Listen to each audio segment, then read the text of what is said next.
할렐루야. 네, 가을 나뭇잎이 떨어지는 게 못내 아쉬운 계절입니다. 낙엽을 쓸기 싫어서 그런 건 아니고요.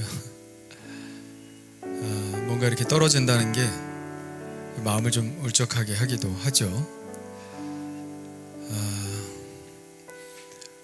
그러나 오늘 예배 가운데는 좀 하늘에서 은혜가 팍팍 떨어졌으면 좋겠습니다. 각 사람의 마음을 따뜻하게 만들고 또 힘있게 만들고 다시 시작할 수 있게 만드시는 하나님의 그 은혜가 우리의 마음속의 낙엽처럼 그렇게 쌓였으면 좋겠다 하는 생각이 듭니다. 오늘 예배 가운데 하나님께서 그 은혜를 채워주실 줄 믿습니다. 기대하면서 우리 하나님의 은혜 함께 찬양하겠습니다.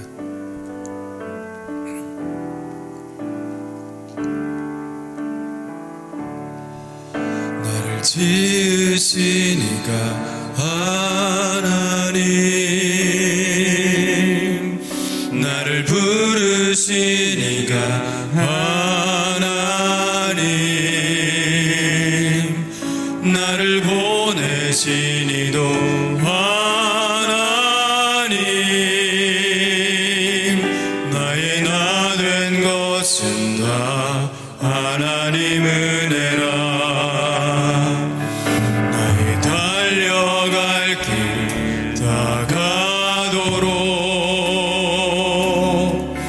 나의 마지막 호흡 다하도록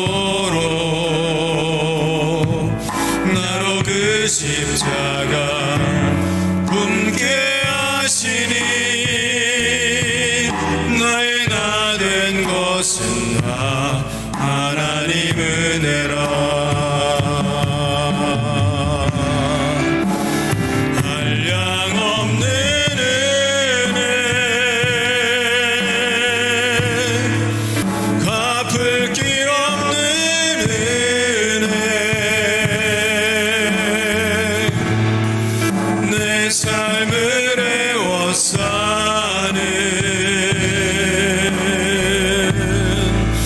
하나님의 은혜.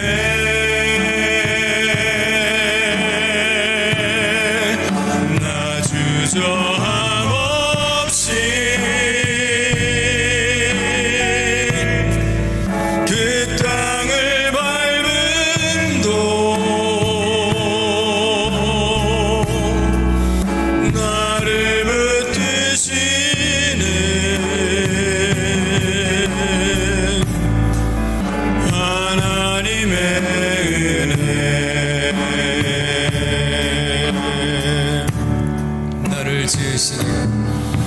나를 지으신 이가 하나님,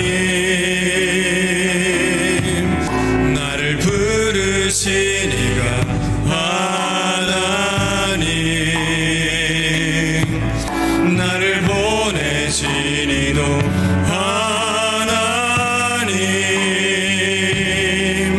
나의 나 된 것은 다 하나님 은혜라. 나의 달려갈 길 다가도록 나의 마지막 호흡 다하도록 나로 그 십자가 품게 하시니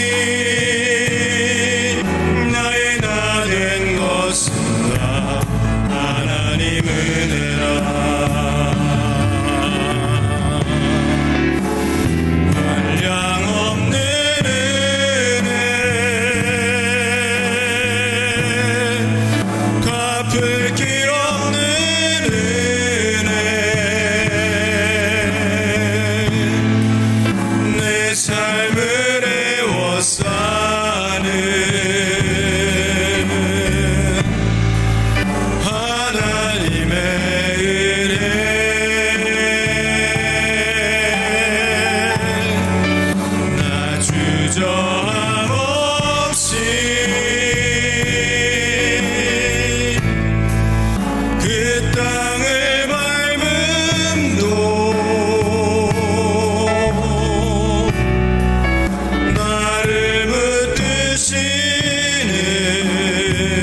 하늘교회 신 여러분 환영합니다. 우리 하늘교회는 하나님을 모르거나 하나님을 알지만 하나님과 의미 있는 관계를 맺지 못하고 있는 사람들이 하나님과 친밀한 관계를 맺고 하나님 나라를 위한 헌신된 제자로 성장하도록 돕는 공동체입니다. 오늘 예배 가운데 하나님께서 진하게 여러분에게 사랑한다 말씀하시는 그 음성 듣는 시간 되기를 간절히 축원합니다. 우리 다 같이 일어나셔서 하나님을 찬양하시겠습니다. 먼저 큰 박수로 우리 하나님께 영광 돌리겠습니다. 할렐루야. 우리 손 높이 들고 찬양합시다. 주의 영광 이곳에 가득해. 주여 우리의 찬양을 받아 주시옵소서. 주의 영광 이곳에 가득해. 우린 선의 주님과 함께 찬양하며 우리는 전진하리. 모든 열방 주 볼 때까지 내 눈 주의 영광을 보네. 우리 가운데 계신 주님, 그 빛난 영광 온 하늘 덮고 그 찬송 온 땅 가득해. 내 눈 주의 영광을 보네. 찬송 가운데 서신 주님, 주님의 얼굴은 온 세상 향하네. 권능의 팔을 드셨네. 주의 영광 이곳에 가득해. 우린 선에 주님과 함께 찬양하며 우리는 전진하리. 모든 열방 주 볼 때까지 주의 영광 이곳에 가득해. 할렐루야. 우린 선의 주님과 함께 찬양하며 우리는 전진하리. 모든 열방 주 볼 때까지 모든 열방 주 볼 때까지 모든 열방 주 볼 때까지. 할렐루야. 하나님께 영광의 박수 드립시다. 할렐루야. 네, 자리에 앉으셔도 좋습니다. 오늘 이 시간 이 예배를 위해서 함께 합심하여 기도하겠습니다. 오늘 드리는 이 예배가 하나님께 드리는 최상의 예배가 되게 하여 주시옵소서. 오늘 말씀에 기름 부어주시고 그 말씀이 바로 나를 향한 말씀으로 들려지게 하여 주시옵소서. 오늘 예배를 통해서 하나님과 인격적으로 만나고 우리의 몸이 치유되고 우리의 마음이 치유되고 우리의 삶이 회복되는 예배가 되게 하여 주시옵소서. 우리 주여 한번 부르짖고 합심하여 기도합니다. 주여. 할렐루야. 하나님 감사합니다. 오늘 이 자리에 우리를 불러주신 것을 감사합니다. 그것은 아버지 우리의 뜻이 아니라 하나님의 부르심에 우리가 응답한 것이오니 하나님 아버지 오늘 우리가 드리는 모든 예배가 하나님을 기쁘시게 하는 예배가 되게 하여 주시옵소서. 너는 내게 부르짖으라 말씀하셨사오니 오늘 아버지 부르짖게 하여 주시고 하나님 아버지여 매달리게 하여 주옵시고 아버지 하나님의 은혜를 구할 때에 하나님께서 주시는 놀라운 은총 우리가 오늘 경험하게 하여 주시옵소서. 특별히 하나님의 말씀으로 우리는 삽니다. 아버지, 영의 양식인 하나님의 말씀을 오늘도 아버지 우리의 고픈 심령 위에 아버지 하나님 내려 주시옵소서. 그래서 아버지 하나님이여, 우리의 삶이 하나님의 말씀으로 세워져 가게 하여 주옵시고, 아버지 말씀으로 분별하게 하여 주옵시고, 말씀으로 나의 손과 나의 발의 행함을 주관하여 주시옵소서. 그래서 아버지 하나님이 오늘 아버지 하나님 말씀을 듣고 아버지 하나님의 깨닫고 아버지 깊이 깨달아 하나님의 말씀대로 살아가는 저희들 되게 하여 주옵소서. 하나님 아버지여, 여기 있는 모든 자들이 오늘 아버지 각종의 많은 문제들을 가지고 나왔을 줄 압니다.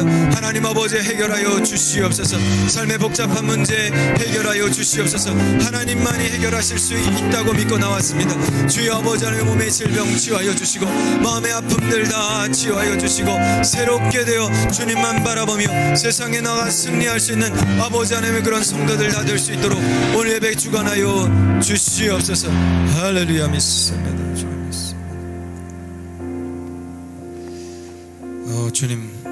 주님 안에 모든 것들이 있습니다. 주님 안에 사랑이 있으며, 주님 안에 기쁨이 있으며, 주님 안에 행복이 있으며, 주님께서 주시는 그 은혜 안에 놀라운 권능이 있음을 믿사오니 주의 말씀으로, 주의 권능으로 오늘 회복시켜 주시옵소서. 오, 주님을 사랑합니다. 주님을 경배하고 찬양합니다. 우리 함께 기도 드리시겠습니다. 언제나 우리와 함께 하셔서 우리의 삶을 이끄시는 하나님 감사합니다. 오늘도 예배의 자리로 부르시고 하나님을 예배하게 하시니 감사합니다. 주님께서 주시는 복은 세상의 복과 다르며 주님께서 주시는 기쁨과 평화를 그 누구도 그 무엇도 우리에게 가져다 줄 수 없음을 압니다. 오늘 예배의 시간 한량없는 복을 허락하시고 주님을 경험함에 있어 기쁨과 평화를 누리고 새 힘을 얻어서 다시 한번 세상에 나아가 살 때에 매일의 삶이 예배가 되어 그 삶이 승리케 되는 우리 모두가 되게 하여 주옵소서. 새 사람으로 지음받은 우리 그리스도인으로서 부르신 그 뜻에 합당한 삶을 살아가기를 원합니다. 죄의 유혹을 이겨내게 하시며 이전과 같은 삶은 과감히 벗어버리고 오직 주님 닮아 거룩함으로 살아가는 하나님의 자녀 다 되게 하여 주옵소서. 썩어져가는 육신의 것을 따르지 않게 하시고 옛사람의 모습을 따르지 않게 하시며 진리의 말씀 앞에 늘 나아가 그 말씀대로 살아가게 하여 주옵소서. 그럴 때 우리의 심령이 날로 날로 새로워져 하나님께서 우리를 지으신 목적에 맞게 살아가며 하루하루 삶에서 새 사람으로 변화된 은혜를 경험하고 그 은혜를 삶으로 드러내는 거룩한 자녀 다 되게 하여 주옵소서. 어느덧 겨울이라는 계절에 접어듭니다. 주님, 지나온 올해를 돌아보며 부족했던 모습을 봅니다. 더 열심히 섬기지 않았고 전도하지 않았고 더 사랑하지 않았고 돕지 않았던 우리의 모습들, 오늘이라는 은혜를 우리에게 주셨으니 바로 오늘부터 그리스도의 제자답게 살아가는, 그래서 우리의 신앙이 많은 열매를 맺을 수 있도록 주님 인도하여 주옵소서. 하늘교회를 사랑하시는 주님, 우리 교회가 사랑의 교회, 말씀이 살아있고 찬양과 기도가 끊이지 않는 교회, 하나님의 은혜가 가득한 교회가 되기를 원합니다. 우리가 늘 깨어있어 주님과 함께 그런 교회를 만들어가는 한 지체 한 지체 다 되게 하여 주옵소서. 또한 하늘 꿈쟁이부터 하늘 꿈터 하늘 드림, 주님께서 사랑하시는 귀한 자녀들이 있습니다. 믿음을 지키기 어려운 시대에 주님이 없다 말하는 세상 속에서도 오직 살아계신 하나님만 바라보게 하여 주옵소서. 몸이 자라듯 믿음도 함께 자라 어두운 이 땅에 빛이 되게 하시고 썩어져가는 이 땅에 소금이 되게 하여 주옵소서. 오늘도 귀한 말씀을 허락하시니 감사합니다.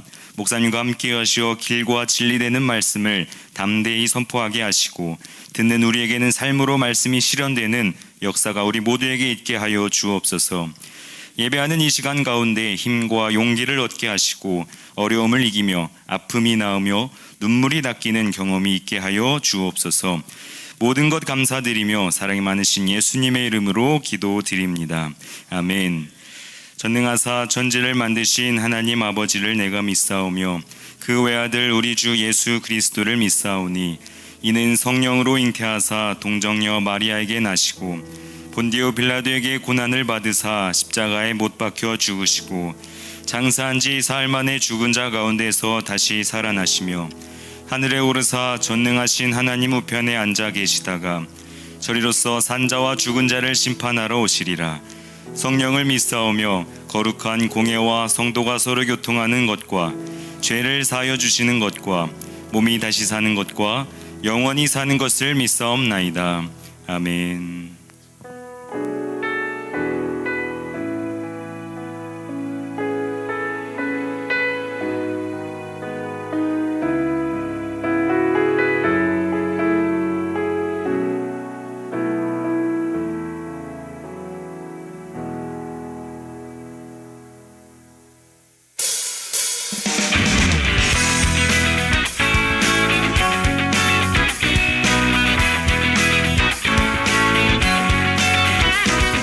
하늘교회 오신 방문자분들과 새가족 여러분들을 따스한 주님의 사랑으로 환영합니다.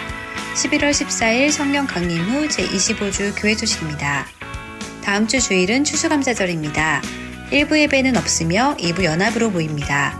한 주 동안 하나님에 대한 감사를 묵상하고 정성껏 감사 예물을 드리시기 바랍니다. 추수감사절 찬양 리허설이 2부 예배 후에 대예배실에서 있습니다. 모든 성도들이 함께 준비하여 드리는 찬양이니 많은 참여를 바랍니다.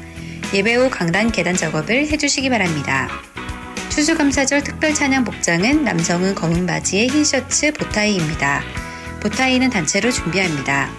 여성은 하의는 검은 치마나 바지, 상의는 흰 블라우스나 흰 티입니다. 다음 주 주일 오전 10시에 최종 리허설이 있습니다. 자녀를 위한 기도회가 매주 금요일 오후 8시에 2층 유아실에서 있습니다. 자녀들과 다음 세대를 위한 기도이니 부모와 교사들의 참여를 바랍니다. 옥중서신 통독을 진행합니다. 옥중서신을 읽으신 후에 로비 통독나무에 스티커를 붙여주시기 바랍니다. 목표는 20독이며 12월 첫째 주에 성경 퀴즈 대회를 실시합니다. 옥중서신 성경을 통해서 하나님의 말씀을 가까이 하는 성도님들 되시기 바랍니다. 오늘 이남선교회 야유회가 있습니다. 성가 연습 후에 출발하겠습니다. 2022년도 교회 텃밭을 분양합니다. 회비는 2만원이며 손기용 집사님께 신청해 주시기 바랍니다. 하늘꿈떠 초등부 교사로 헌신하실 분을 모집합니다. 전도사님께 신청해 주시기 바랍니다. 하늘교회 행사가 주보에 나와 있으니 확인하시고 기도로 모든 행사를 준비하는 하늘교회 성도님들 되시기 바랍니다. 이상으로 교회 소식을 마쳤습니다. 모든 순간 가운데 함께 하시는 하나님께 언제나 감사하는 성도님들 되시기 바랍니다. 감사합니다. 네, 광고에 나오지 않은 것 추가하자면 다음 주일 2부 예배 후에 우리 교사들 전체 회의가 있습니다. 아마 성탄절 행사 때문에 의논하는 것 같아요. 그러니까 다음 주 2부 예배 후에 교사들 회의해 주시고요. 그리고 11월 27일 토요일 6시 찬양 집회 나오지 않았는데 행사 안내에 그렇게 집어넣어 주시면 좋겠어요. 11월 마지막 주 토요일 6시에 우리 젊은이들 찬양 예배 있는 거요. 네, 다음 주일이 추수감사 주일이면서 저희가 올해가 30주년인데 행사를 좀 크게 하려고 그랬는데 코로나 때문에 2월에 못하고 그리고 그냥 간단하게 다음 주에 하도록 하겠습니다. 그래서 다음 주는 추수감사절이기도 하지만 또 30주년 기념 예배로 드릴 테니까 그래서 1부 예배는 없고요. 1부 예배는 없고 2부 예배 연합으로 드리겠습니다. 좀 자리가 좁을 것 같은데 하여튼 한 의자에 2명씩 이렇게 양쪽으로 앉으셔서 원래 교회는 지금 50%라 한 칸 뛰기만 하면 되거든요. 그러니까 그렇게 앉으시면 될 것 같아요. 그래서 앞자리까지 쭉 해서 다음 주에는 우리 1부 예배 나오시는 어르신들이 여러분들 얼굴을 못 보니까 막 보고 싶은가 봐요. 그래서 다음 주만 한 주 그렇게 예배 드리도록 하겠습니다.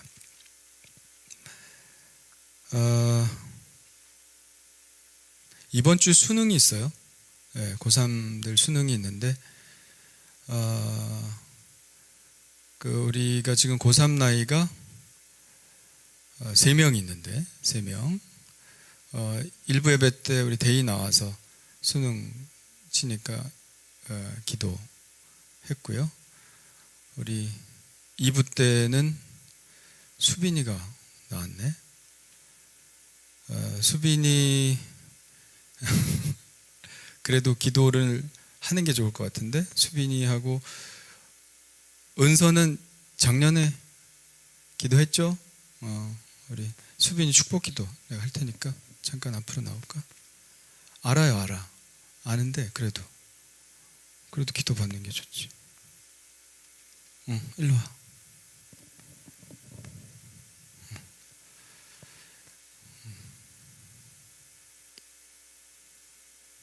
여기 서봐.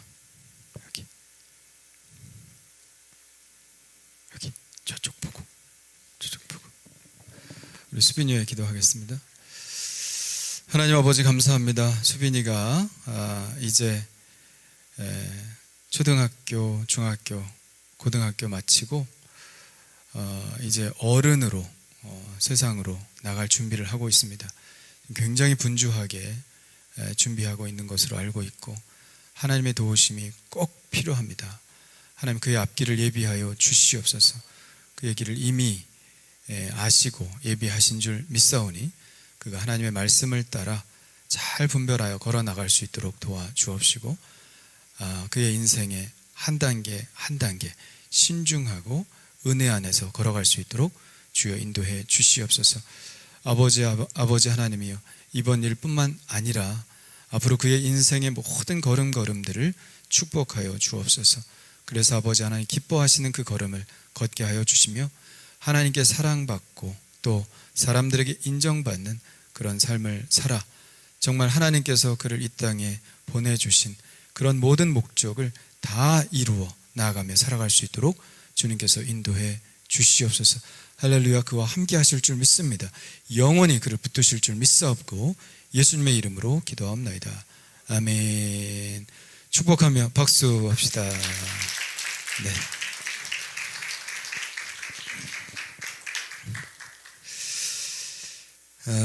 추수감사절 다음 주인데 오늘 봉투를 못 나눠 드렸습니다. 충분한 줄 알았더니 그냥 일부 예배 때 다 나가서 수요일 날 갖다 놓을 테니까 감사의 제목들 생각하시고 정성스럽게 예물 드려주시기를 바랍니다. 잘 들으세요. 오늘 성가 연습을 마지막으로 하는데, 물론 다음 주에는 10시까지 나오시는 겁니다. 성가대원들 10시까지 나와서 한 번 더 해보고요. 오늘 그래도 최종 연습이니까 예배 끝나고 해야 되는데, 남자분들은 예배 끝나자마자 여기 계단으로 딱 만들어 주시고, 잘 아시죠? 계단으로 쫙 만들어 주시고, 그리고 연습하고 마지막에 올라와서 한번 쫙 서서 줄도 맞춰보고 또 연습도 해야 되니까 그렇게 좀 해주시길 바라고, 다음 주 복장 말씀드린 대로 블라우스에 흰 치마나 흰 바지, 아니야 큰일 날 뻔했다. 검은 바지나 검은 치마, 블라우스 없으시면 흰 티도 괜찮으니까 흰 티 입으시고, 남자분들은 와이셔츠 같은 걸 입으셔야 돼요. 보타이를 매야 되니까, 네비 넥타이. 그러니까 남자분들은 흰 티에 그거 하면 이상하잖아요. 그러니까 와이셔츠 같은 형식해서 입어주시면 되고, 그렇게 입고 오시면 되겠습니다. 자녀들 위한 기도회 많이 안 나오시는데 많이 나오세요. 그리고 우리 교사들도 좀 같이 나와서 내년 우리 아이들 준비했으면 좋겠습니다. 그렇게 나와주시기를 바랍니다. 교사 모집도 신경 써주시고 기도하면서 결정해 주시면 감사하겠고요. 자, 이번 주 암송, 지난주 암송 한번 해보겠습니다. 시작. 나의 계명을 지키는 자라야 나를 사랑하는 자니, 나를 사랑하는 자는 내 아버지께 사랑을 받을 것이요 나도 그를 사랑하여 그에게 나를 나타내리라. 요한복음 14장 21절 말씀. 아멘. 다시 한번 시작. 나의 계명을 지키는 자라야 나를 사랑하는 자니, 나를 사랑하는 자는 내 아버지께 사랑을 받을 것이요 나도 그를 사랑하여 그에게 나를 나타내리라. 요한복음 14장 21절 말씀. 아멘. 괄호놓기 해볼까요? 시작. 나의 계명을 지키는 자라야 나를 사랑하는 자니, 나를 사랑하는 자는 내 아버지께 사랑을 받을 것이요 나도 그를 사랑하여 그에게 나를 나타내리라. 요한복음 14장 21절 말씀. 아멘. 안 보고 나의 계명을 지키는 자라야. 시작. 나의 계명을 지키는 자라야 나를 사랑하는 자니 나를 사랑하는 자는 내 아버지께 사랑을 받을 것이요 나도 그를 사랑하여 그에게 나를 나타내리라. 요한복음 14장 21절 말씀. 아멘. 잘하셨습니다. 이번 주 암송 시작. 모든 성경은 하나님의 감동으로 된 것으로 교훈과 책망과 바르게 함과 의로 교육하기에 유익하니. 디모데후서 3장 16절 말씀. 아멘. 사람이 쓴 책이 아닙니다. 하나님의 감동으로 쓴 책이기 때문에 우리의 인생을 교훈하시고 때론 책망하시고 바르게 인도하시고 의로 교육하는 책이 바로 성경책입니다. 물론 가장 중요한 것은 우리에게 구원을 베풀어 주시는 책이죠. 자, 찬양으로 한번 해볼까요?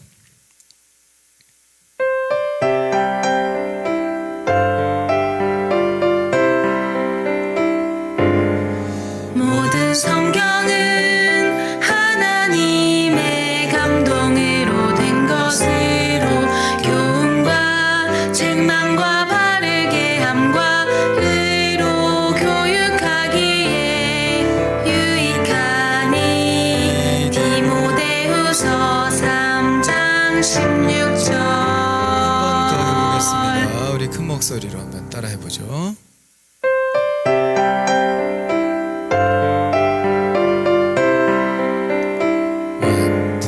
모든 성경은 하나님의 감동으로 된 것으로 교훈과 책망과 바르게 함과 의로 교육하기에 유익하니. 디모데후서 3장 16절. 아멘. 모르면 여러분 유튜브로 들어보시거나 여러분 주보 제가 온라인 주보 다 보내드렸는데 거기에 악보도 있고 또 들으실 수도 있으니까 그렇게 열심히 들으시길 바랍니다. 말로 한 번만 더 해볼까요? 말로 시작. 모든 성경은 하나님의 감동으로 된 것으로 교훈과 책망과 바르게 함과 의로 교육하기에 유익하니.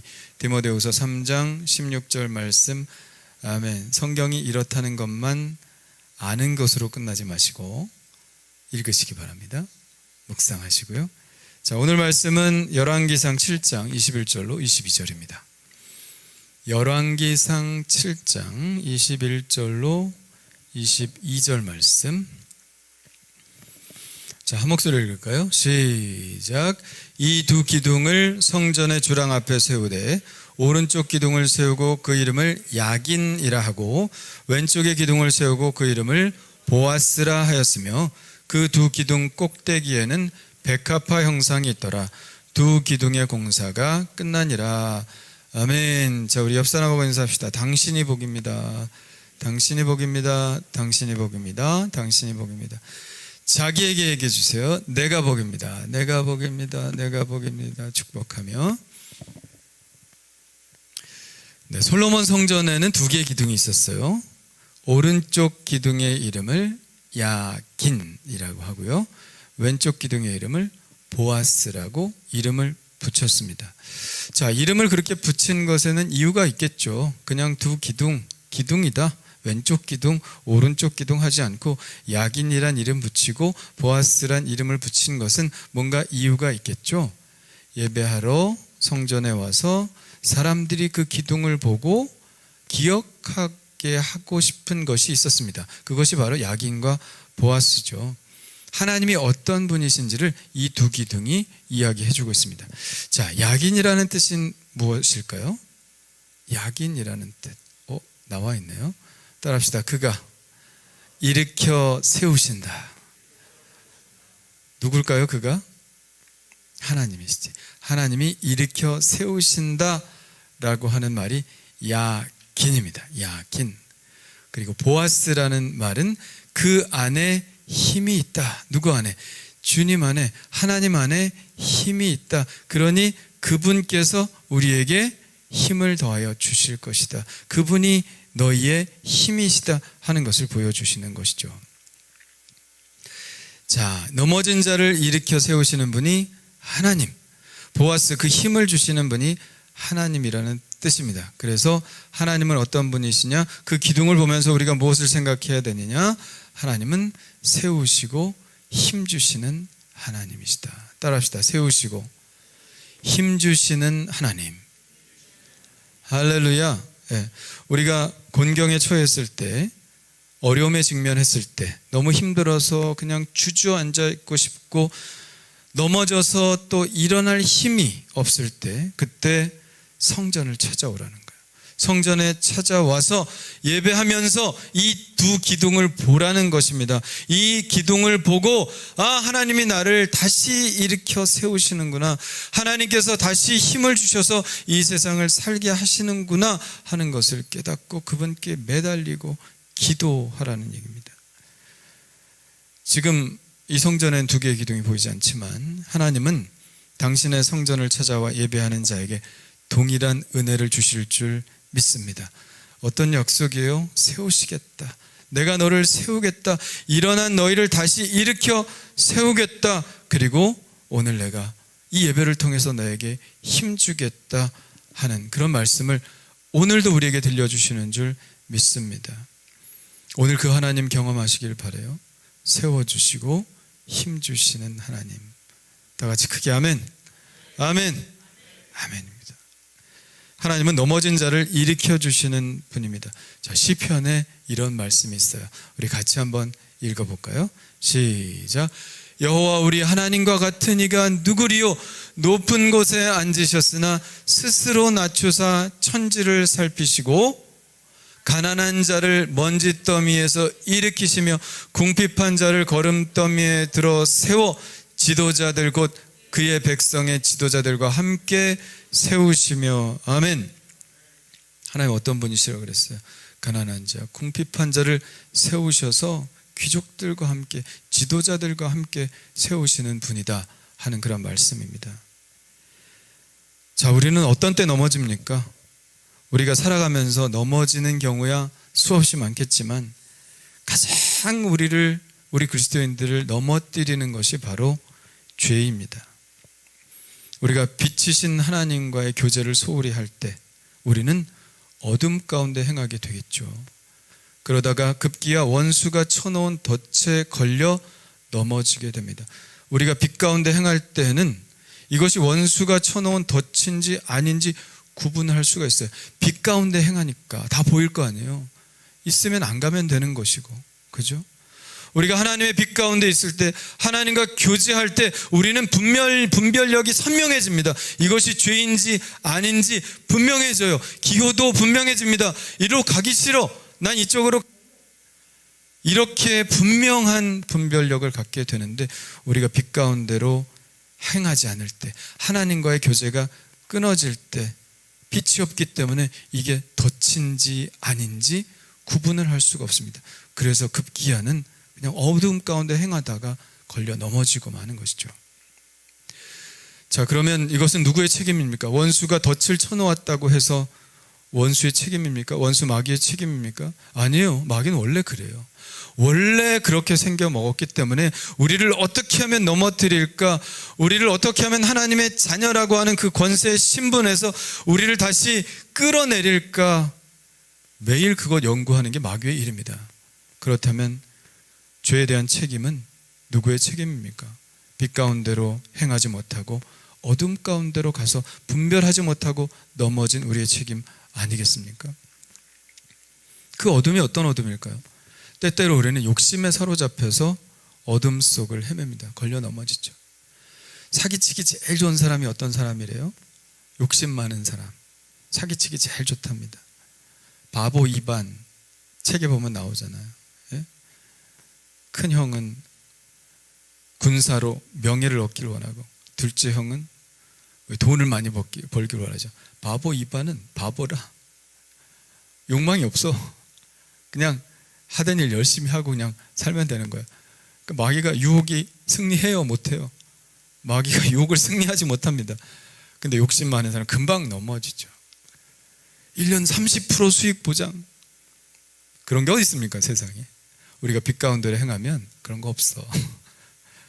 근데 욕심에 확 사로잡히면 그냥 걸려 넘어지는 거죠. 사기치기 좋은 사람이 이렇게 욕심에 사로잡혀. 그게 바로 어둠 가운데 행하는 것입니다. 욕심이 가득 차 있으면 분별이 안 돼요. 또 질투나 시기심에 눈이 어두워 어둠 속을 헤매기도 합니다. 이거 사면 안 되는데, 저 옆집 사람이 이걸 샀는데 엄청 좋대, 내 형편은 안 돼, 안 사면 되는 거야. 빛 가운데로 행하면. 근데 시기, 막 질투 이런 게 있어요. 사야 되겠어. 괴로워지는 거죠. 때로는 하나님의 진리에 귀를 기울이지 못해서 어둠 가운데 헤매고 있습니다. 그럴 때 우리는 죄에 쉽게 걸려 넘어지죠. 근데 죄를 짓는 것은 순간이지만 죄에 대한 책임을 짓는 것은 굉장히 힘든 일이죠. 한순간의 실수, 그래서 우리가 조심해야 되는 거예요. 한순간의 실수가 그의 인생을 송두리째 잡아먹을 수도 있지 않습니까? 죄는 한순간에 짓지만 그 결과, 그 감당해야 될 몫은 엄청나기 때문에 우리가 세상에 조심해야 될 것 중에 가장 조심해야 되는 게 바로 죄이죠.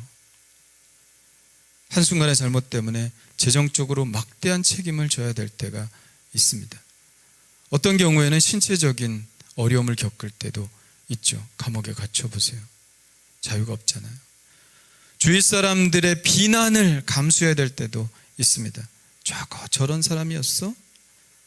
사랑하는 사람들이 떠나는 비극을 맛볼 수도 있습니다. 나 당신 같은 사람하고 못 살아.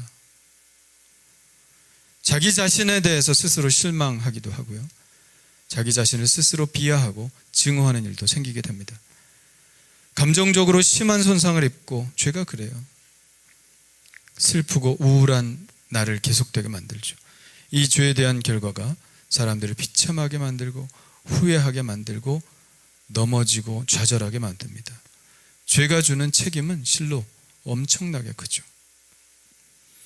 또한 직접적으로 죄에 걸려 넘어지는 것뿐만 아니라 원수가 우리 마음에 심어지는 거짓 죄책 때문에 우리가 평생을 괴로움 속에 빠져 사는 경우도 있어요.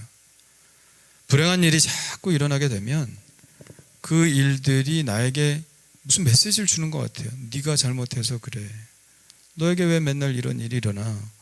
너가 잘못해서 그래 하는 메시지를 마귀가 주죠. 그리고 그 죄책감으로 절망하여 넘어집니다. 이것이 원수가 바라는 것입니다. 잘못된 지식이죠. 원수는 이런 잘못된 지식을 우리 안에 막 심어줘서 우리를 스스로 넘어뜨리려고 합니다. 마귀가 욥에게 시도했던 것이 그거죠. 욥은 의로운 사람이었다고 그랬어요. 하나님이 인정하시는 의로운 사람이었다고 그랬습니다. 그런데 마귀가 그러죠. 하나님이 잘해주시니까 욥이 하나님을 섬기고 사랑하고 그러지, 만일에 자기에게 불행한 일이 일어난다면 하나님을 버릴 것입니다. 자꾸 안 좋은 일이 일어나요.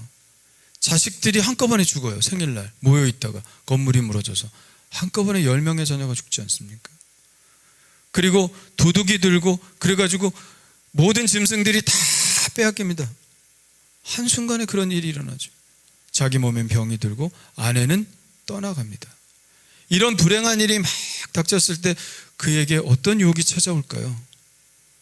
내가 죄를 많이 지어서 그런가? 이런 생각하지 않겠습니까? 근데 하나님의 마음은 그거예요? 아니에요? 아니야. 죄를 져서 그런 게 아니야. 사단이 그렇게 만든 거야. 그런데 하나님은 욥이 그 믿음에서 떠나지 않을 것을 알고 계셨죠. 하나님의 피할 길을 내시거나 아니면 감당할 시험밖에는 주신 일이 없기 때문에 욥이 감당할 줄 알고, 마귀는 계속해서 이러한 불행한 일들을 통해서 죄책을 심어주고 그것을 하나님과 멀어지게 하려고 했습니다. 하나님과의 관계가 문제가 생기도록 한 것이죠. 불행한 일은 우리에게 그런 생각을 하게 해요.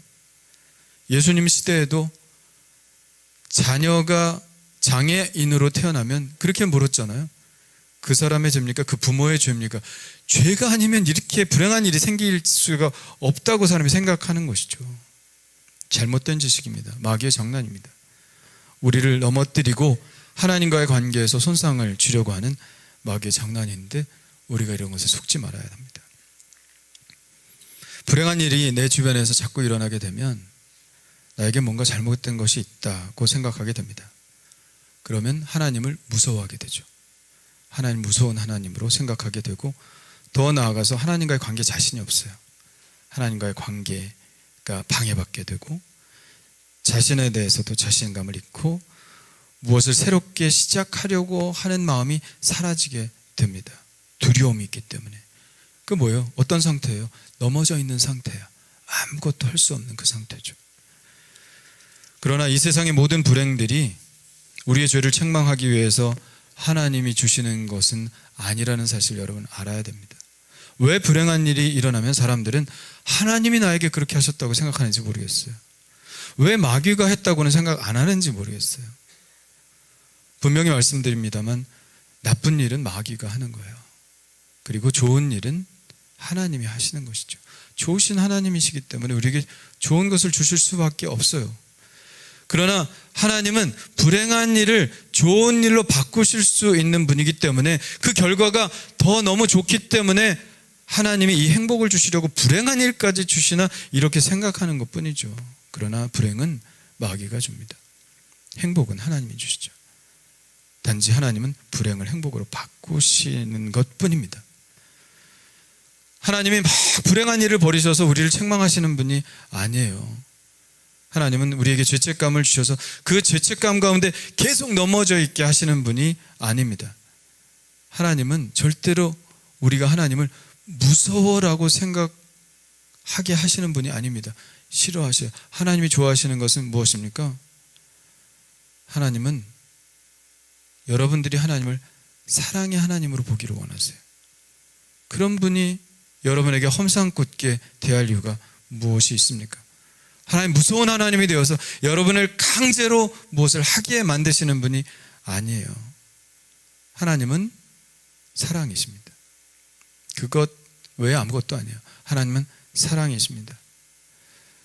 마치 친정아버지 같은 분, 물론 무서운 친정아버지도 있겠지만, 예? 불행한 일이 당할 수도 있지만, 그러나 계속 그렇게 살아라 말씀하시는 분이 아닙니다. 하나님 다시 시작하기를 원하시는 거죠. 내 딸이 다시 새롭게 다시 시작하기를 원하죠. 우리를 사랑하는 것밖에는 다른 관심이 없으신 분이 바로 하나님이십니다. 그렇기 때문에 원수 마귀가 우리를 쓰러뜨리면 하나님 찾아가서 그를 일으켜 주시는 분이 바로 하나님이시죠. 발 걸고 넘어뜨리는 분이 하나님이 아니시라니까 여러분 분명히 아시길 바랍니다. 원수 마귀가 우리를 넘어뜨리면 하나님 다가오셔서 우리를 일으키시는 분이라는 겁니다. 남편과 사별한 젊은 집사님이 계셨어요. 아주 젊은 나이에 남편이 직장에서 갑자기 쓰러져서 중환자실에 있다가 결국은 하나님의 품에 안겼습니다. 제가 매일 중환자실에 가서 그 가족을 위로하고 기도했지만 결국은 돌아가셨어요. 당시 1살짜리 아들이 있었고 복중에 둘째가 있었어요. 그러니까 막 기가 막힌 거야. 그 아이가 태어날 때 뭐 그 가정에서 일어난 모든 일에 제가 기도해주고 신방했으니까 그 아이 태어날 때도 하여튼 그런 어려움 중에 있는 분이 있었습니다. 제가 장례를 치렀는데 참 힘들더라고요. 젊은 부인이 남편 없이 아이 둘을 키우며 살아가는 것 쉽지 않다는 것 여러분 잘 아실 겁니다. 그런데 겉으로 보기에는 잘 극복하고 씩씩하게 사는 것처럼 보였습니다. 그런데 실상은 꼭 그렇지만은 않았죠. 그 젊은 집사님은 남편과의 사별 후에 깊은 슬픔에 빠져 있었습니다. 왜 안 그러시겠어요?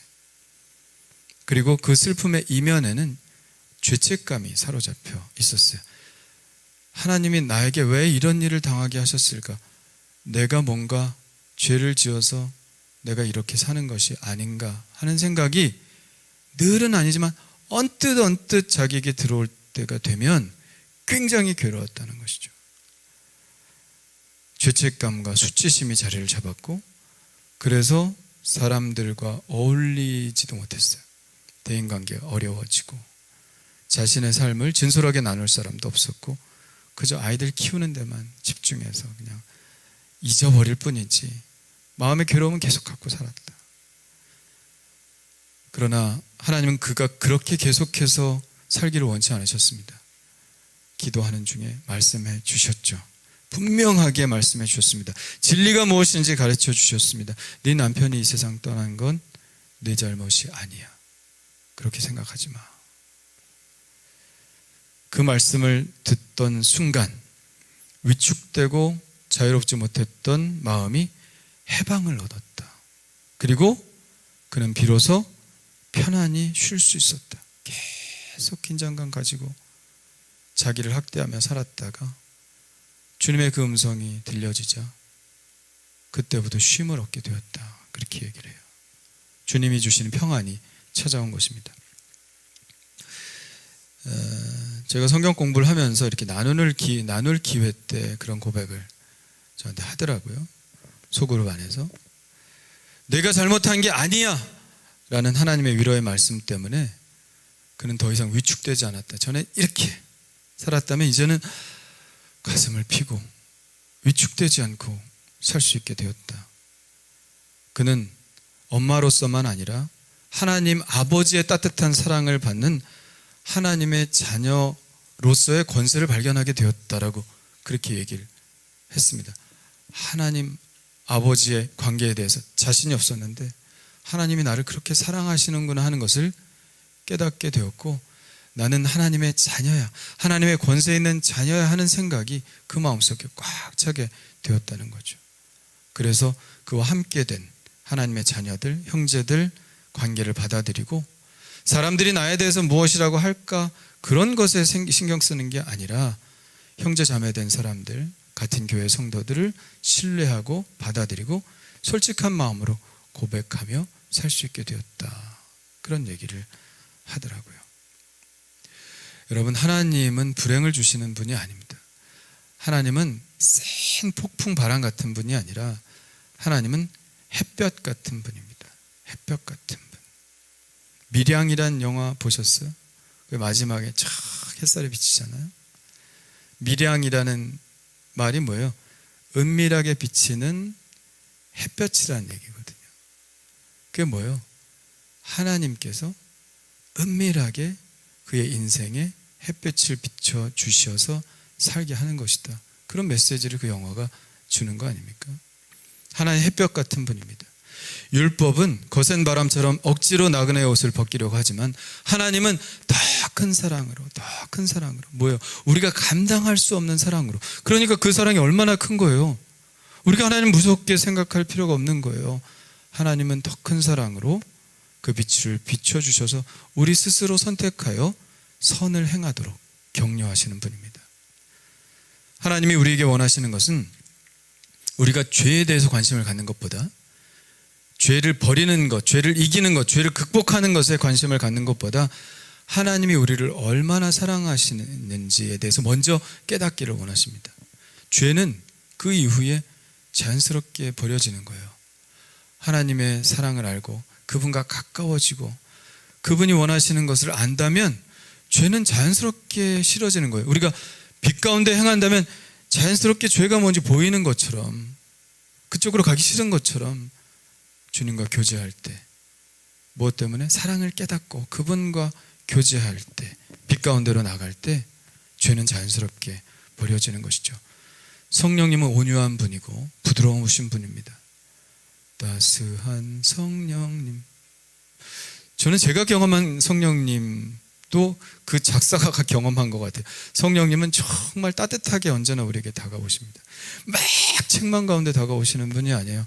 모르겠어요. 다른 분한테는 그렇게 다가오신지 몰라도 제가 경험한 성령님은 죄를 지적해 주셔도 굉장히 따스한 방법으로 죄를 지적해 주십니다. 은혜 가운데 지적해 주십니다.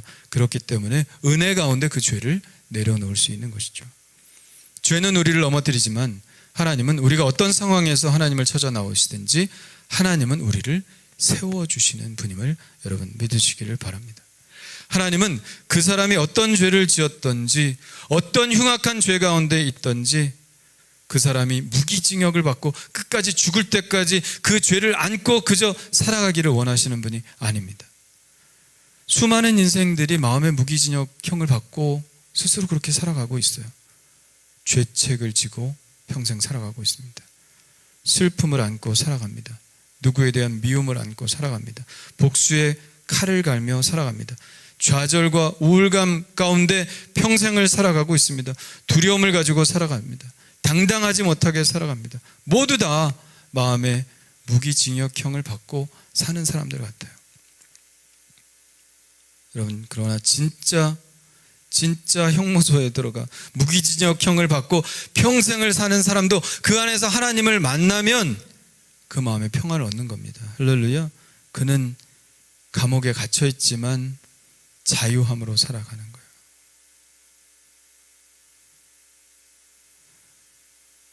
그러나 몸은 철창 밖에 있어도 마음의 평안을 얻지 못하면 스스로 무기징역형을 받고 평생 그 마음의 감옥에 갇혀서 사는 겁니다. 혹시 여러분은 이 마음의 형벌을 스스로에게 부과하고 살아가지는 않습니까? 그러나 이제 여러분은 그 징역형에서 해방시키시고 우리를 새롭게 세우시는 그 하나님을 꼭 경험하시게 되시길 간절히 축원합니다. 로마서 한번 8장 1, 2절 한번 읽어볼까요? 시작. 그러므로 이제 그리스도 예수 안에 있는 자에게는 결코 정죄함이 없나니 이는 그리스도 예수 안에 있는 생명의 성령의 법이 죄와 사망의 법에서 너를 해방하였습니다. 아멘. 해방의 길이 있다는 거예요. 계속 무기징역형을 받고 살아가는 것이 아니라 해방의 길이 있어요. 자유케 되는 길이 있습니다. 어떻게 해요? 예수 그리스도 안에 있는 자에게 예수 그리스도를 만나면, 예수 그리스도를 믿으면, 예배 가운데서 다시 이렇게 세워주시는 그 하나님을 만나면, 그분의 용서를 경험하면, 그분의 진리로 마음속에 채우면 우리는 다시 우리의 삶이 세워지는 그런 삶을 살게 되는 겁니다. 하나님은 우리를 세워주시기를 원해요. 죄가 문제라면 하나님은 우리를 세워주시기 위해서, 죄가 우리를 넘어뜨리는 것이라면 다시 우리를 세워주시기 위해서 하나님이 취하는 방식은 뭡니까? 용서죠. 용서. 예배가 뭡니까? 예배가 용서하는 장치예요. 용서하는 장치. 구약시대의 제사는 무엇을 위해서 필요했을까요? 하나님 만나기 위해서 필요한 거예요. 하나님을 만나야 되는데, 하나님과 교제해야 되는데, 하나님의 백성으로 살아가야 되는데 죄가 있으면 하나님 앞에 못 가잖아. 그러니까 제사를 통해서 너의 죄를 씻김 받아라, 너의 죄를 용서함 받아라, 그리고 나랑 교제하자. 그것이 바로 제사의 의미입니다. 그럼 예수님은 무엇을 위해서 죽으셨습니까? 예수님이 왜 이 땅에 오셨습니까? 예수님이 왜 십자가에 달려 돌아가셨습니까? 한 가지예요. 우리를 용서하시기 위해서. 딴 거 없습니다.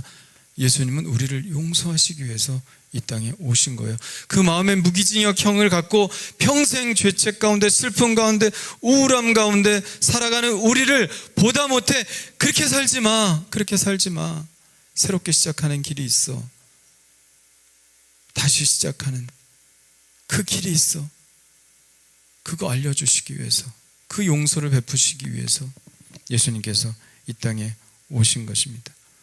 용서받지 않고는 제대로 설 수 없기 때문에, 마음의 무기징역형에서 벗어날 수 없기 때문에, 용서받지 않고는 하나님 앞에 설 수 없기 때문에, 하나님의 자녀로 살 수 없기 때문에 하나님은 우리를 용서하기를 원하시는 거예요. 하나님이 정말 원하시는 것은 여러분의 모든 죄를 용서하시고 다시 하나님의 품에 여러분을 안기를 원하시는 거예요. 제가 한 달에 한 번 성찬식 때마다 선포하는 화제의 선언이 있죠. 뭐예요? 요한일서 1장 9절 한번 읽어볼까요? 시작. 만일 우리가 우리 죄를 자백하면 그는 미쁘시고 의로우사 우리 죄를 사하시며 우리를 모든 불의에서 깨끗하게 하실 것이요. 아멘. 깨끗하게 하실 것이요. 5번 반복. 시작. 깨끗하게 하실 것이요. 깨끗하게 하실 것이요. 깨끗하게 하실 것이요. 깨끗하게 하실 것이요. 깨끗하게 하실 것이요. 할렐루야. 주님이 여러분을 깨끗하게 하신다는 거예요. 여러분, 오늘 주님의 사랑을 만나시기를 바랍니다. 여러분을 너무 사랑하셔서 용서하시기 위해서 자신까지 버리신 그 사랑 오늘 꼭 만나시기를 바랍니다. 하나님은 용서하심으로 우리를 다시 세워주시죠. 하나님의 자녀로 안아주시죠. 넘어져 있지 않게 다시 세워주십니다. 그러나 뿐만 아니라 하나님은 세우신 자들을 이 세상에서 멋지게 살아갈 수 있도록 또 힘을 공급하여 주시는 분임을 믿으시기를 바랍니다. 탕자의 아버지는 탕자를 용서했죠. 그 아들을 용서했습니다. 그리고는 이렇게 말했습니다. 이제 내가 너를 용서한다. 더 이상 너에게 죄를 묻지 않겠다. 빚을 갚을 필요도 없다. 그러나 여기까지다. 더 이상 나에게 신세질 생각하지 말고 따로 살아라. 이렇게 말했습니까? 아버지가? 그렇게 말하지 않았죠. 용서할 뿐만 아니라 신분에 맞는 옷을 입히고 신을 신기고 반지를 끼워주셨습니다. 왜요? 다시 자녀로 살 수 있는 권세를 허락해 주셨어요. 이게 뭐예요? 권세가 뭐예요? 자녀의 권세가 뭐예요? 힘이죠. 힘. 용서로 끝난 게 아닙니다. 용서로 끝난 게 아니라 다시 그 지위를 회복시키고 힘을 주셔서 아들의 권세를 가지고 종을 부리며 그렇게 살 수 있도록 그에게 힘을 공급해 주신 것입니다. 조금 전에 언급한 그 집사님도 용서의 선언을 하셨죠. 네 죄가 아니야. 잘못된 지식을 수정해 주셨죠. 네 잘못이 아니야. 그리고 뭐예요? 너는 내가 사랑하는 나의 자녀야. 하나님의 자녀의 권세를 주신 것을 그가 깨달았다고 그랬잖아요. 왜? 그게 힘이죠. 힘을 주셨다는 겁니다. 우리가 주님 안에 있을 때 우리는 세움을 입을 뿐만 아니라 그분으로부터 힘을 공급받게 됩니다. 보아스죠. 그 안에 힘이 있다. 우리에게 힘을 주신다. 삭개오는 선한 의지가 전혀 없던 사람입니다. 그는 사람들에게 미움을 받았죠. 저 로마의 세금이나 걷어서 갖다 바치는 놈, 죄인이야 죄인 하고 손가락질을 받았습니다. 그래? 괜찮아. 나는 그냥 돈이나 벌고 살래. 너네들의 인정 내가 바라지도 않아. 담을 쌓고 살면 되지 뭐. 그는 선한 일을 행할 힘이 전혀 없는 사람이었어요. 그냥 자기 자신만 돌보고 사는 사람이었죠. 그런데 그에게 변화가 찾아오지 않았습니까? 누굴 만난 거예요? 예수님을 만난 겁니다. 예수님을 만나고 예수님이 그 집에 찾아오셨다는 얘기는 뭐예요? 예수님이 자기를 받아들여 주셨다는 얘기거든요. 아무도 자기네 집에 안 왔어. 근데 예수님은 삭개오의 집에 들어왔어요. 삭개오 이름을 부르셨어. 함께 어울리셨어. 죄인과 함께 어울리면 안 되는데 예수님 그렇게 하셨어요. 뭐예요? 삭개오를 받아들여 주셨다는 거예요. 용서해 주셨다는 겁니다. 그때 삭개오에게 힘이 생겼어요. 어떤 힘이요? 다른 사람들을 돌보고 다른 사람들을 사랑할 수 있는 힘이 생긴 겁니다. 그래서 자신의 재산을 절반을 팔아서 가난한 자들에게 나눠주겠다고 얘기했잖아요. 자기가 누구 것을 속여 빼앗은 일이 있다면 4배나 갚겠다고 그랬어요. 이런 선한 힘이 그에게 있었습니까? 없었어요. 예수를 만나고 나서 그에게 선한 힘이 생긴 거야. 사랑할 힘이 생겨난 겁니다.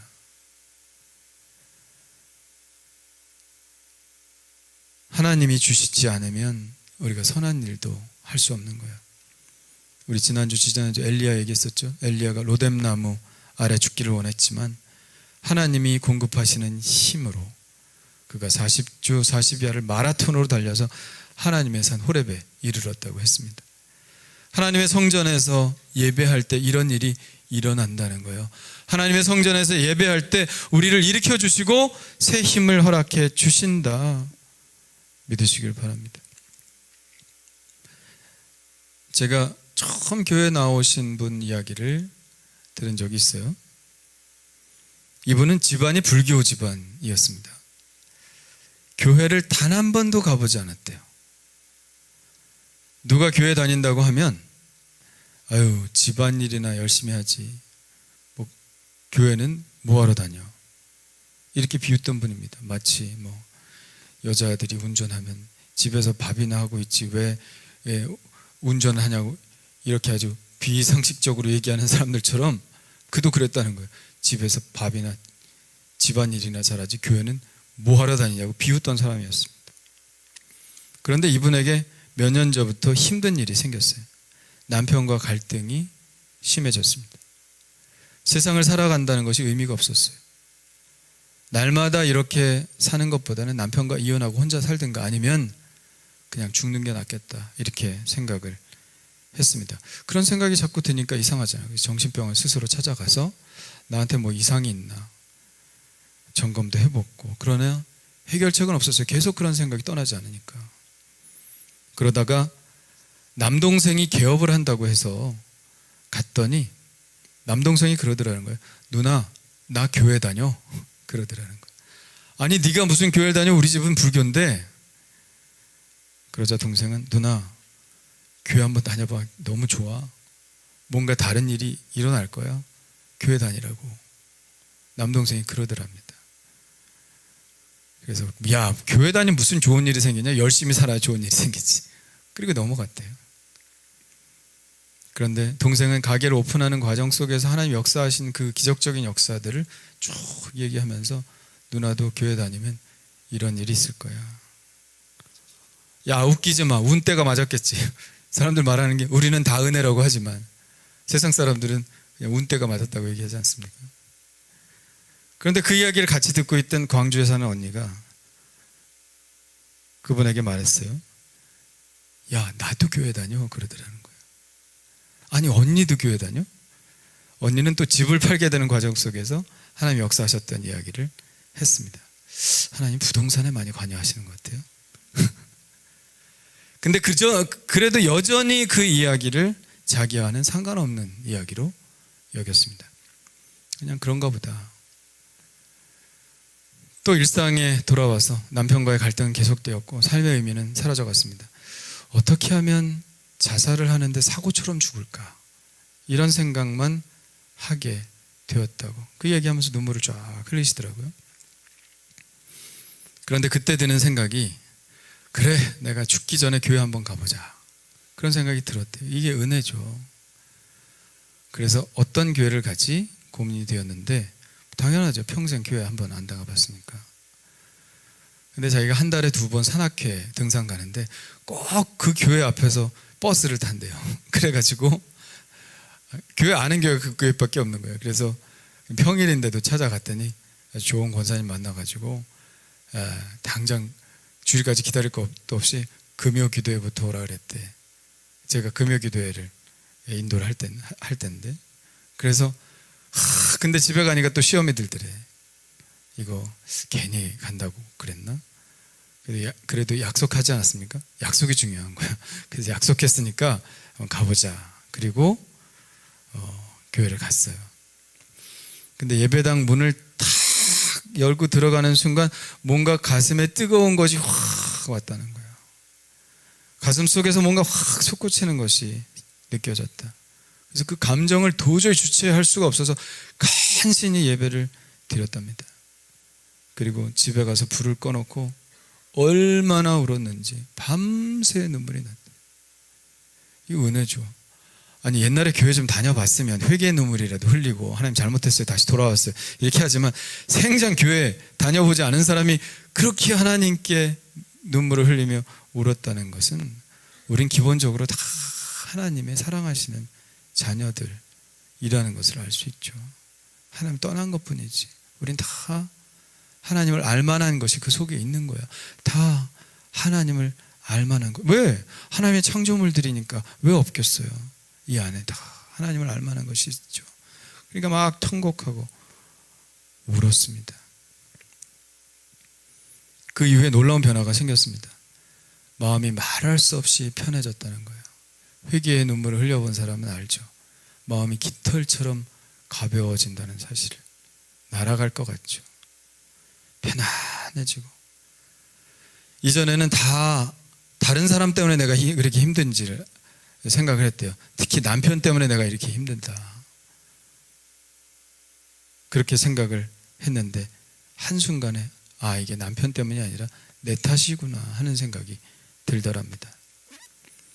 그렇게 생각하는 자신에 대해서 먼저 놀랐대요. 아니 내가 이렇게 생각할 사람이 아닌데 그래도 마음이 그런 걸 어떻게 해요? 그리고 이전에는 내가 매일 죽어야 되겠다는 생각만 들었는데 이제는 살아야 되겠다, 살고 싶다, 이런 마음이 들었더라는 거죠. 그리고 남편이 들어오면 좋은 이야기도 많이 해주고 그때부터 따뜻하게 맞아주었다고 합니다. 옛날에는 째려보고 큰소리치고 남편이 별볼 떨면서 집에 들어왔는데 이제는 뭐 따뜻하게. 그리고 기도하게 되었답니다. 남편도 좀 불러주세요. 그런 기도를 드리고 나서 정말 얼마 되지 않아 놀라운 일이 벌어졌습니다. 어느 날 남편이 야, 나도 교회 가면 안 되냐? 그러더라는 거예요. 꿈에도 생각하지 못한 일이 일어난 거죠. 둘이 그렇게 사니 못 사니 하던 사람이 갑자기 교회 간다고 하니까 감동이 있어. 남편 교회 데리고 나온 그날 예배 드리는 내내 남편 몰래 울었다. 그분 간증하면서 나 지금 너무 행복합니다, 그렇게 얘기를 하시더라고요. 지금 남편과 신혼처럼 살고 있다. 이게 공통점인 것 같아요. 은혜 받으면 부부관계가 좋아지더라고. 제 친구가 느닷없이 저한테 전화한 거 전에 한번 얘기했었죠. 너 아내가 좋니? 그러더라고. 내 부인 아내가 좋아? 그래서 좋지. 그럼 됐다 그러더라고. 자기가 아내가 그렇게 갈등했는데 은혜 받고 나니까 부부관계 너무 좋아진 거예요. 너무 사랑하게 되고. 여기 지금 부부관계 문제가 있으신 분들이 만약에 계시다면 남 탓하지 마시고 은혜 받으시길 바랍니다. 아멘 하면 또 갈등 생긴 거 또 티날까 봐 아멘도 안 하네. 하여튼 머리 좋아 우리 교인들 보면. 그럼 다 같이 아멘. 시작. 아멘. 네, 아멘. 은혜 받으면 그렇게 이뻐 보이고 사랑스러워 보이는 걸 어떻게 해요? 그 친구가 그러더라고요. 내가 은혜 받으니까 부인이 그렇게 이뻐 보이더래. 그래서 그게 시금석이야. 부인이 이뻐 보이는지 남편이 이뻐 보이는지. 최소한 이뻐 보이진 않아도 불쌍해 보이기라도 해야 돼. 예? 미운 게 아니라. 그 은혜 받은 거예요. 너무 행복하다. 신혼처럼 살고 있다. 그리고 남편도 하는 말이 집에 오는 게 너무 편해졌다. 이전에는 어떻게 하면 집에 좀 늦게 들어갈까, 그리고 술 마시고 그리고 들어왔는데 이제는 그 남편이 술도 끊겠다고 얘기를 하더랍니다. 얼마나 감사한 일이에요. 정말 놀라운 변화죠. 사람이 일으킬 수 있는 변화가 아닙니다. 하나님이 일으키시는 변화입니다. 그러나 우리는 얼마든지 이런 변화를 기대할 수 있어요. 왜냐하면 하나님이 그런 분이시기 때문에. 하나님은 넘어진 자를 일으켜 세우시는 분이고 그에게 힘을 더하여 주시는 분이기 때문에, 기쁨과 소망을 주시는 분이기 때문에, 성전에 찾아와 예배하는 자에게 이런 은혜를 주시는 분이기 때문에 우리는 얼마든지 그런 가능성을 우리가 놓고 기도하고 소망 가운데 바라볼 수 있는 거예요. 하나님은 지금도 우리가 이 사실을 기억하기를 원하십니다. 야긴과 보아스를 하나님은 지금도 우리를 그 하나님으로 기억하기를 원하세요. 저 밖에 보면 기둥이 2개가 서 있을 거예요. 그죠? 우리 옛날엔 여기 있었죠. 솔로몬 성전의 기둥이 여기 있는 게 아니야. 원래 저 밖에 있는 거예요. 그러니까 기둥 없어졌다고 섭섭하지 마시고 저 밖에 기둥이 야긴과 보아스입니다. 할렐루야. 야긴과 보아스. 뭘 생각하라고요? 하나님이 예배할 때, 성전 찾아올 때 나를 일으켜 세우신다.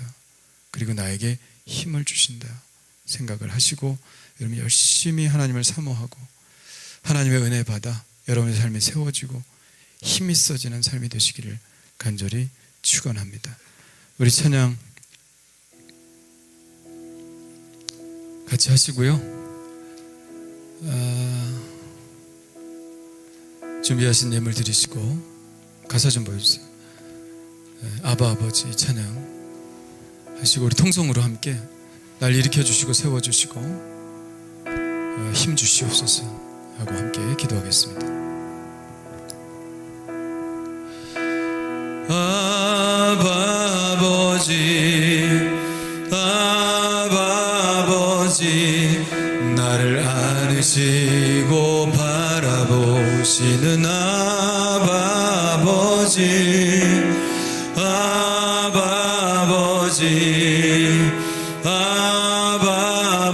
아버지 나를 도우시고 힘주시는 아버지 다시 한번 아버지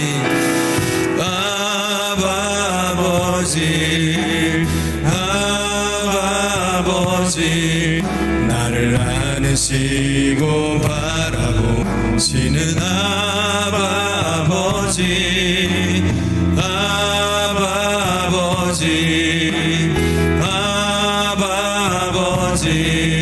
나를 도우시고 힘주시는 아버지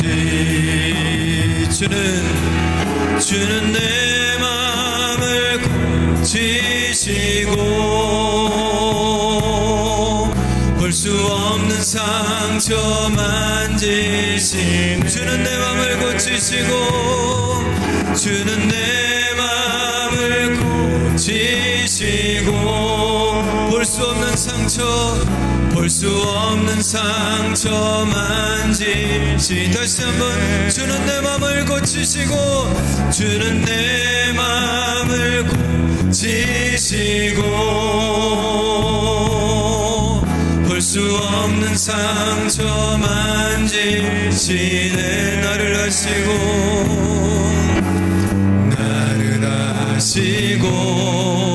나를 이해하시네 내 영혼 새롭게 세우 우리 주여 세 번 부르짖고 기도합니다 주여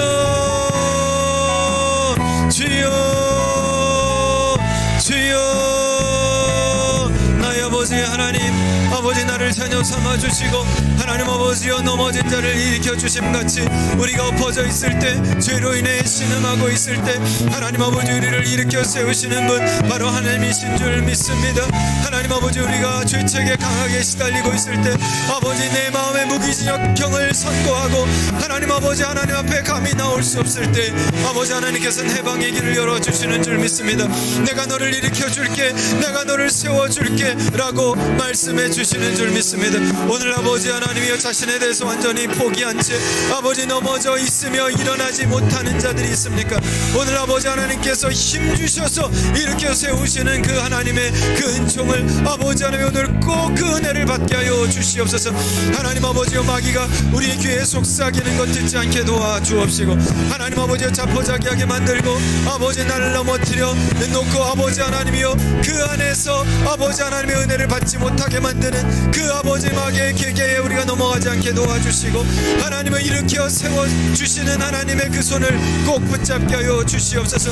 아버지 우리에게 힘주시는 하나님 아버지여 부족하고 연약한 하나님이 주시는 힘을 따라 아버지 하나님 하기를 원하오니 주여 믿음으로 우리가 나아갑니다. 주님 믿음으로 나아갑니다. 주여 아버지 힘 주시옵고 능력 주시어서 이 세상을 살아가기에 조금도 부족함이 없도록 하나님 우리를 붙잡아 주시옵소서.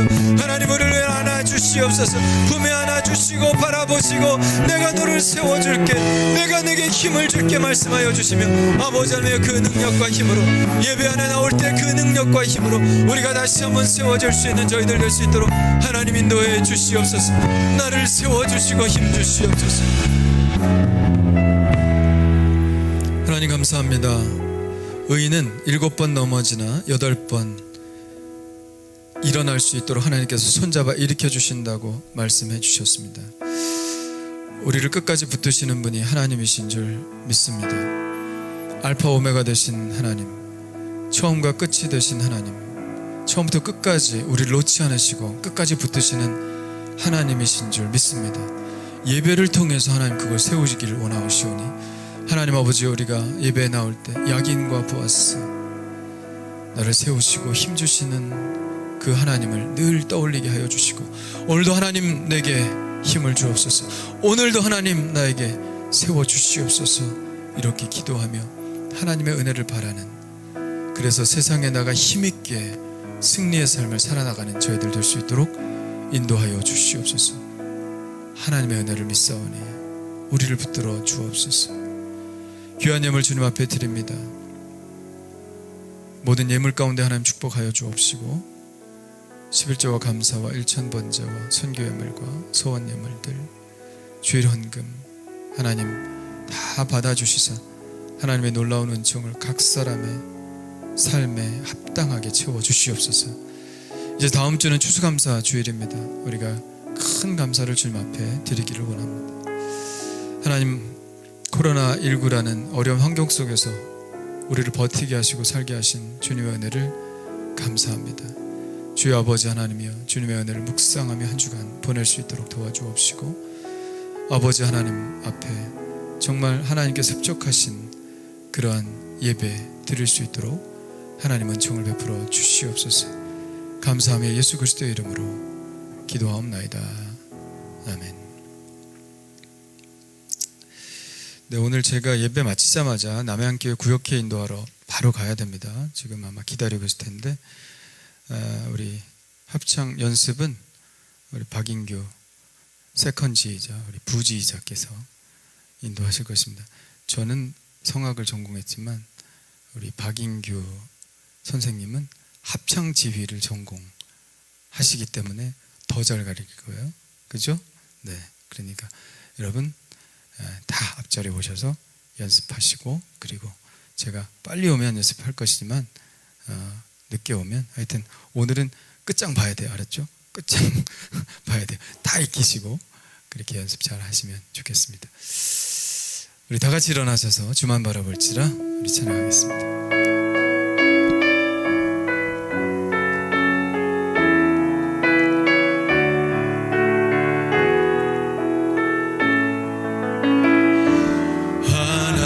하나님의 사랑을 사모하는 자, 하나님의 평안을 바라보는 자, 너의 모든 것 창조하신 우리 주님이 너를 얼마나 사랑하시는지, 하나님께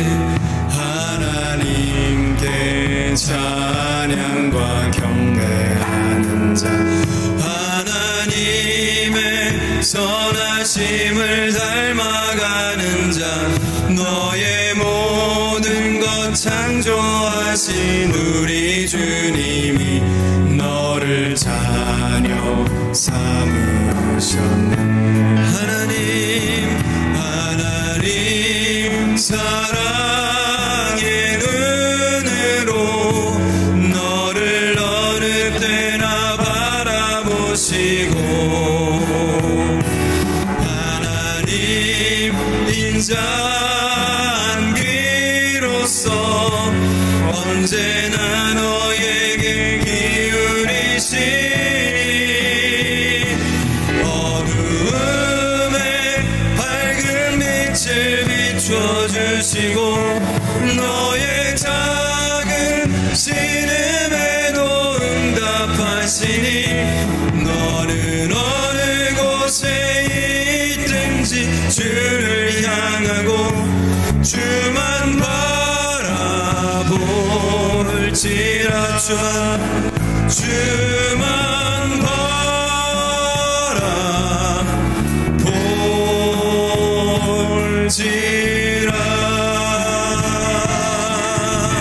할렐루야. 우리 하나님 영광 받아 주시옵소서. 할렐루야. 이제는 우리 주 예수 그리스도의 은혜와 하나님 아버지의 그 크신 사랑하심과 성령님의 감화감동 역사하심이 오늘 말씀을 듣고 예배 가운데 나와 세우심 받고 힘을 받고 돌아가기를 원하는 우리 모든 성도들의 삶 위에 지금부터 영원토록 함께하여 주실 것을 간절히 축원하옵나이다. 아멘.